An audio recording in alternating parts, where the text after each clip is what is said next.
Hi friends, ಎಲ್ಲರೂ ಹೇಗಿದ್ದೀರಾ? ನಾನು ನಿಮ್ಮ ಶಾರದಾ ಶರತ್ ಕುಮಾರ್ ಮಾತಾಡ್ತಾ ಇರೋದು ಸಿಹಿ ಕನಸು ಚಾನಲ್ನಿಂದ. ಫ್ರೆಂಡ್ಸ್, ಇವತ್ತು ನಾನು ಒಂದು ವಿಡಿಯೋ ಮಾಡ್ತಾಯಿದ್ದೀನಿ. ಏನಂದರೆ, ನನ್ನ ಮಗಳು ಹೋಮ್ವರ್ಕ್ ಮಾಡೋದು, ಆಟ ಆಡೋದು, ಅದ್ರ ಜೊತೆಲೇ ನಾನು ಅಡುಗೆ ಮಾಡೋದು. ಇವತ್ತು ನಾನು ಬೆಂಡೆಕಾಯಿ ಹುಳಿ ಯಾವ ರೀತಿ ಮಾಡೋದು ಅಂತ ತೋರಿಸ್ತಾ ಇದ್ದೀನಿ. ಟೈಮ್ ಆಗ್ತಾಯಿದೆ, ರಾತ್ರಿ ಅಡುಗೆ ಮಾಡಬೇಕು, ಈಗ ಸಾಂಬಾರು ಮಾಡಬೇಕು. ತರಕಾರಿ ಎಲ್ಲ ಹೆಚ್ಕೊಂಡು ಸಾಂಬಾರು ಮಾಡೋದು ಲೇಟ್ ಆಗುತ್ತೆ. ಸಿಂಪಲ್ಲಾಗಿ ಬೇಳೆ ಮತ್ತು ಬೆಂಡೆಕಾಯಿನ ಯೂಸ್ ಮಾಡ್ಕೊಂಡು ಯಾವ ರೀತಿ ಬೆಂಡೆಕಾಯಿ ಹುಳಿ ಮಾಡೋದು ಅಂತ ತೋರಿಸ್ತಾ ಇದ್ದೀನಿ. ಬೆಂಡೆನಲ್ಲಿ ತುಂಬ ನಮಗೆ ಆರೋಗ್ಯಕ್ಕೆ ಉಪಯುಕ್ತವಾದ ವಿಟಮಿನ್ಸ್ಗಳಿದೆ. ಬೆಂಡೆನಲ್ಲಿ ವಿಟಮಿನ್ ಎ, ವಿಟಮಿನ್ ಸಿ ಇದೆ.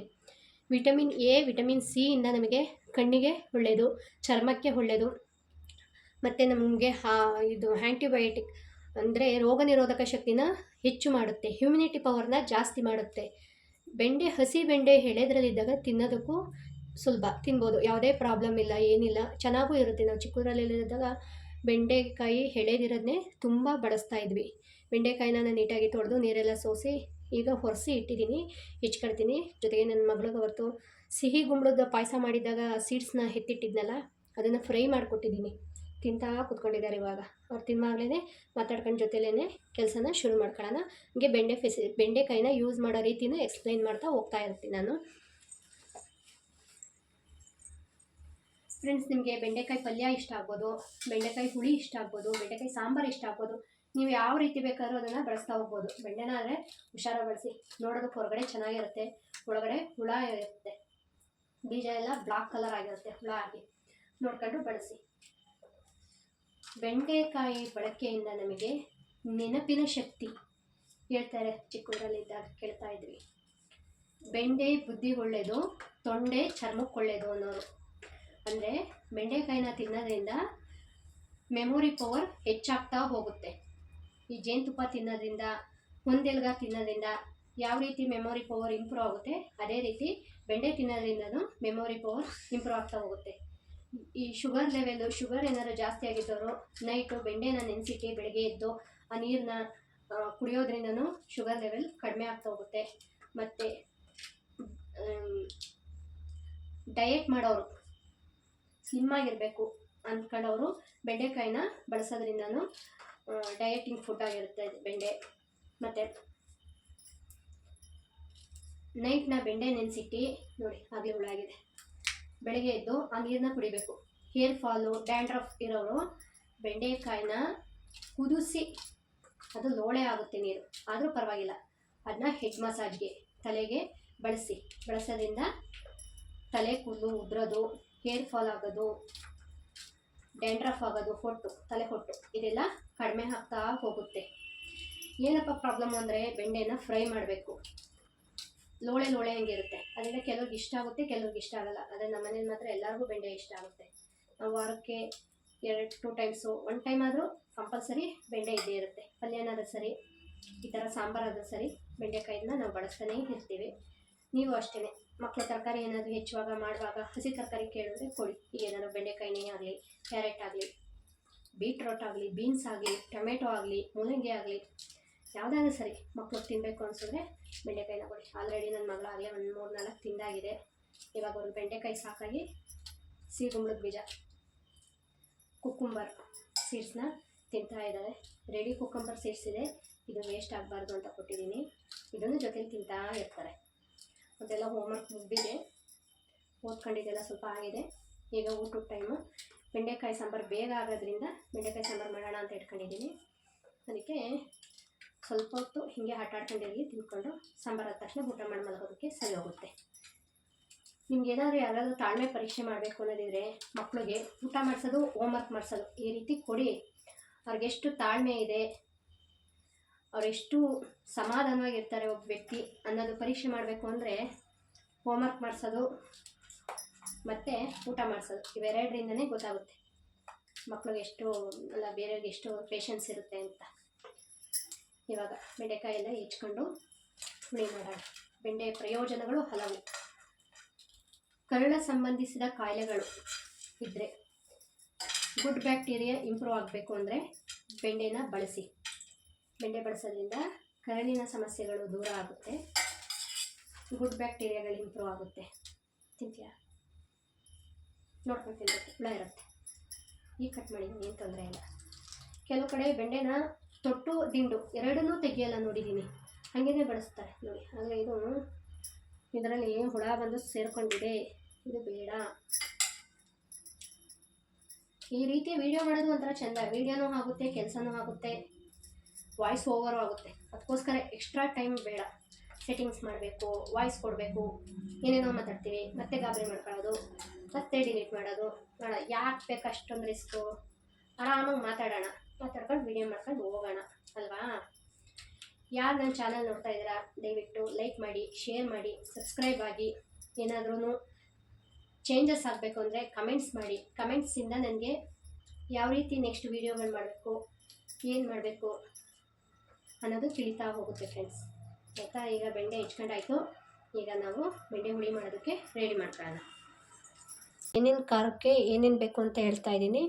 ತೆಂಗಿನಕಾಯಿ ತುರಿ ಒಂದು ಸಣ್ಣ ಕಪ್ಪು, ಒಂದು ಕಪ್ನಲ್ಲಿ ಆಗೋವಷ್ಟು ತೆಂಗಿನಕಾಯಿ ತುರಿ, ಹುಳಿ,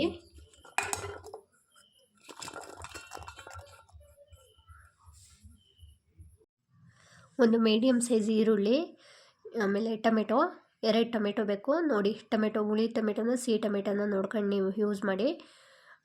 ಏಕೆಂದರೆ ನಂತರ ಹುಣಸೆಹಣ್ಣು ಬಳಸ್ತಿದ್ದೀನಿ, ಹುಣಸೆಹಣ್ಣು ನೆನೆಸಿಟ್ಟಿದ್ದೀನಿ.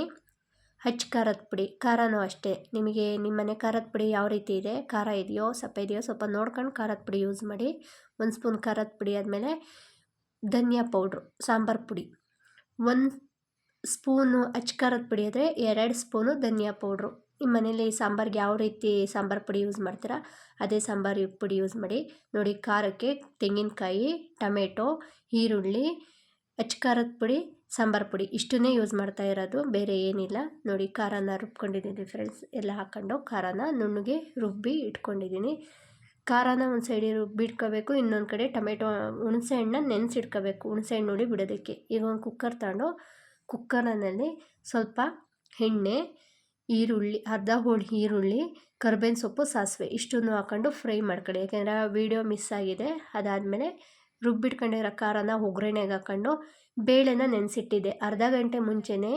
ದಪ್ಪು ಬೇಳೆ, ತೊಗರಿ ಬೇಳೆ, ಇದು ದಪ್ಪ ತೊಗರಿ ಬೇಳೆ, ಮೈಸೂರು ಬೇಳೆ ಅಂತಾರಲ್ಲ ಆ ಬೇಳೆ ಎರಡನ್ನೂ ನೆನೆಸಿಟ್ಟಿದ್ದೀನಿ. ಯಾಕೆಂದರೆ ಬೇಳೆ ನೆಂದರೆ ಬೇಗ ಬೇಯುತ್ತೆ, ಅದರಿಂದ ಬೇಳೆನ ನೆನೆಸಿಟ್ಕೊಂಡಿದ್ದೀನಿ. ನೆನೆಸಿ ಇವಾಗ ಎಲ್ಲದನ್ನೂ ಒಗ್ಗರಣೆ ಹಾಕಿ ಬೇಳೆನೂ ಅದ್ರ ಜೊತೆ ಖಾರದ ಜೊತೆನೇ ಹಾಕ್ಕೊಂಡು ಮಿಕ್ಸ್ ಮಾಡ್ಕೊಂಡು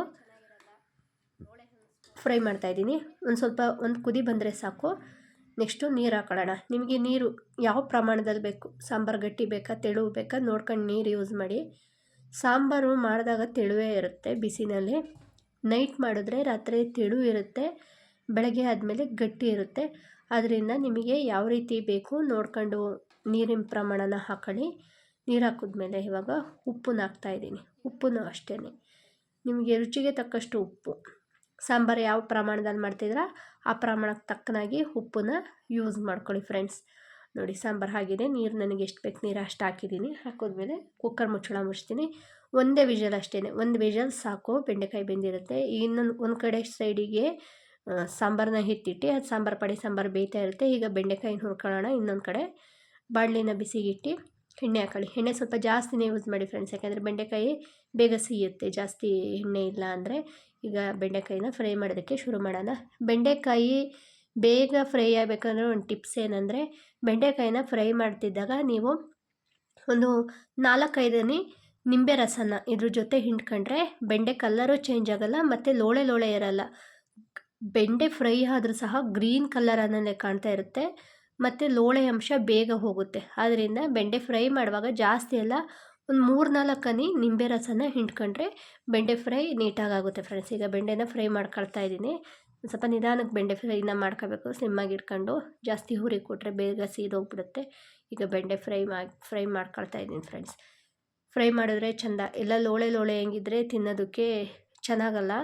ನೋಡಿ, ಎಣ್ಣೆ ಜಾಸ್ತಿ ಯೂಸ್ ಮಾಡ್ಕೊಂಡ್ರೆ ನೀಟಾಗಿ ಫ್ರೈ ಆಗುತ್ತೆ. ಅದರಿಂದ ಎಣ್ಣೆನ ಜಾಸ್ತಿನೇ ಹಾಕ್ಕೊಂಡು ಸ್ವಲ್ಪ ಫ್ರೈ ಮಾಡ್ಕೊಳ್ತಾ ಇರಿ. ಇದರಲ್ಲಿ ಏನಪ್ಪ ಅಂದರೆ ಬೆಂಡೆ ಫ್ರೈ ಮಾಡೋದೇ ಸ್ವಲ್ಪ ನಿಧಾನ ಹಿಡಿಯೋದು. ಸಾಂಬಾರೆಲ್ಲ ಖಾರ ಎಲ್ಲ ಬೇಗನೆ ರುಬ್ಕೋಬೋದು. ಸಾಂಬಾರ್ದು ಖಾರದ್ದು ಬೆಂಡೆ ಹೆಚ್ಚಿಟ್ಕೊಳ್ಳೋದು ಇದ್ರದ್ದು ಯಾವುದೂ ಸಮಸ್ಯೆ ಇಲ್ಲ. ಈಗ ಬೆಂಡೆ ಫ್ರೈ ಆಗಿದೆ ಫ್ರೆಂಡ್ಸ್. ಇನ್ನೊಂದು ಕಡೆ ಸಾಂಬಾರು ಒಂದು ವಿಷಲ್ ಆಗಿದೆ. ಸಾಂಬಾರು ಇನ್ನೂ ಕುದೀತಾ ಇರುತ್ತೆ. ಈ ಸಾಂಬಾರಿಗೆ ಹುರಿದಿಟ್ಕೊಂಡಿರೋ ಬೆಂಡೆನ ಮಿಕ್ಸ್ ಮಾಡ್ಕೊಂಡ್ರೆ ಆಯಿತು ಅಷ್ಟೇ ಫ್ರೆಂಡ್. ಹುರಿದಿಟ್ಕೊಂಡಿರೋ ಬೆಂಡೆನ ಮಿಕ್ಸ್ ಮಾಡ್ಕೋಬೇಕು. ಇದಕ್ಕೆ ಹುಣಸೆಹಣ್ಣು ಕಿವುಚಿರ್ತೀವಲ್ಲ, ಹುಣಸೆಹಣ್ಣಿನ ರಸ ಜಾಸ್ತಿ ಅಲ್ಲ, ಹುಣಸೆಹಣ್ಣು ಚಿಕ್ಕದು, ಒಂದು ಚಿಕ್ಕ ಹೋಳು ನಿಂಬೆಹಣ್ಣನ್ನು ಹುಣಸೆಹಣ್ಣನ್ನು ಹಾಕ್ಕೊಂಡು ನೆನೆಸಿ ಹುಣಸೆ ರಸನ ಇದಕ್ಕೆ ಮಿಕ್ಸ್ ಮಾಡಿ ಒಂದು ಕುದಿಸಿದ್ರೆ ಸಾಕು. ಬೆಂಡೆಕಾಯಿ ಸಾಂಬಾರು ರೆಡಿಯಾಗಿದೆ ನೋಡಿ ಫ್ರೆಂಡ್ಸ್. ಇವಾಗ ಎಷ್ಟು ಚೆನ್ನಾಗಿ ಕಾಣಿಸ್ತಾ ಇದೆ ಬೆಂಡೆಕಾಯಿ ಸಾಂಬಾರು. ಬೇಳೆನೂ ಅಷ್ಟೇ, ಫುಲ್ ಬೇಳೆ ಎಲ್ಲ ಬೆಂದು ಹೋಗಿಲ್ಲ, ಬೇಳೆನೂ ಹಾಗೆ ಇದೆ, ಬೆಂಡೆಕಾಯಿನೂ ಇದೆ ನೋಡಿ ಫ್ರೆಂಡ್ಸ್. ಯಾವ ರೀತಿ ಇದೆ, ಚೆನ್ನಾಗಿರುತ್ತೆ ಇದು. ಬಿಸಿ ಬಿಸಿಯಾಗಿರಿದ್ದಾಗ ಬೆಳಗ್ಗೆ ಆದರೆ ಇದು ತೆಳುವಾಗಿ ಕಾಣಿಸ್ತಿದೆ, ಬೆಳಗ್ಗೆ ಆದರೆ ಗಟ್ಟಿ ಇರುತ್ತೆ. ಇದು ನೀವು ದೋಸೆಗೆ, ಚಪಾತಿಗೆ ಯಾವುದ್ರ ಜೊತೆನಾದರೂ ಯೂಸ್ ಮಾಡ್ಕೋಬೋದು. ನಮಗೆ ಇದು ಬೆಳಗ್ಗೆ ತಿಂಡಿ ಟೈಮ್ಗೂ ಯೂಸ್ ಆಗುತ್ತೆ, ರಾತ್ರಿ ಸಾಂಬಾರ್ಗೂ ಯೂಸ್ ಆಗುತ್ತೆ. ಆದ್ದರಿಂದ ನಾನು ಜಾಸ್ತಿ ಬೆಂಡೆ ತಂದಾಗಲೆಲ್ಲ ಇದೇ ರೀತಿ ಮಾಡ್ತೀವಿ ಫ್ರೆಂಡ್ಸ್ ನೋಡಿ.